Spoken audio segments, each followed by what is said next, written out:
Alright, today I'm going to be working on removing my transfer case. I'm going to end up working on my transmission. Before I do that, I need to remove the transfer case, and doing that I need to remove the negative terminal of my battery so I don't fry anything. Okay, removing the front drive shaft on a 4x4 1500 Chevy Suburban. You got to remove these bolts. These bolts at the yoke. Remove that off. There's actually 4 bolts, 2 brackets. You remove them off. And then back here, there's a clamp just like this that goes here. You remove that, and you remove the spline gear out by removing this, pulling it out of the yokes. The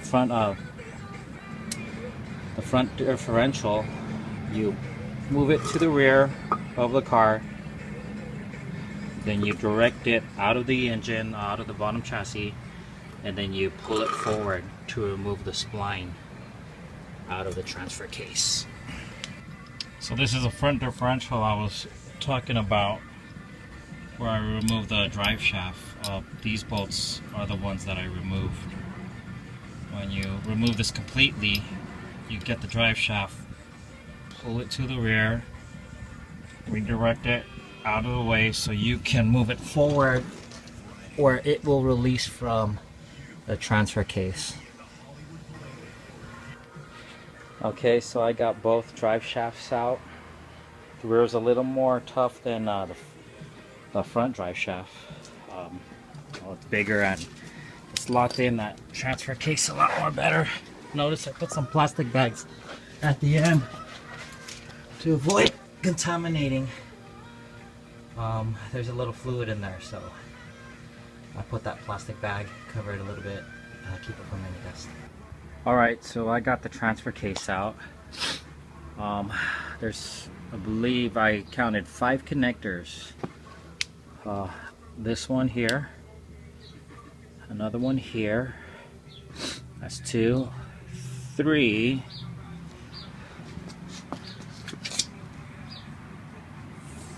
4, and 5.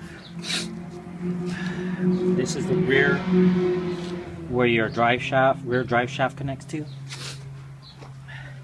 This is where the front drive shaft connects to.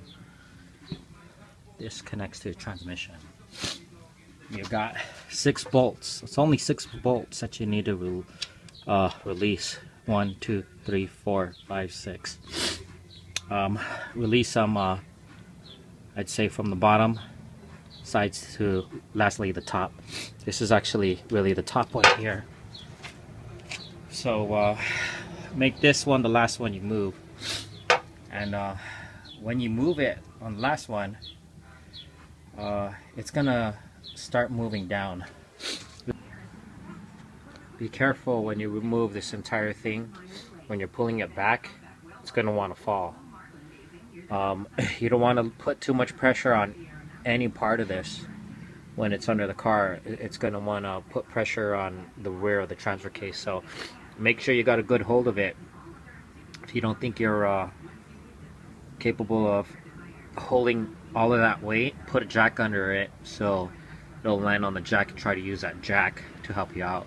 I'd say it's probably a good thing to have another person help you out, maybe 2 more people want to handle the jack. 2 guys just kind of guide it down. Also use some straps that might help out steady it as it comes down. Anyways, that's it for the transfer case. Let's start looking into removing the transmission. Alright, have a good one, guys.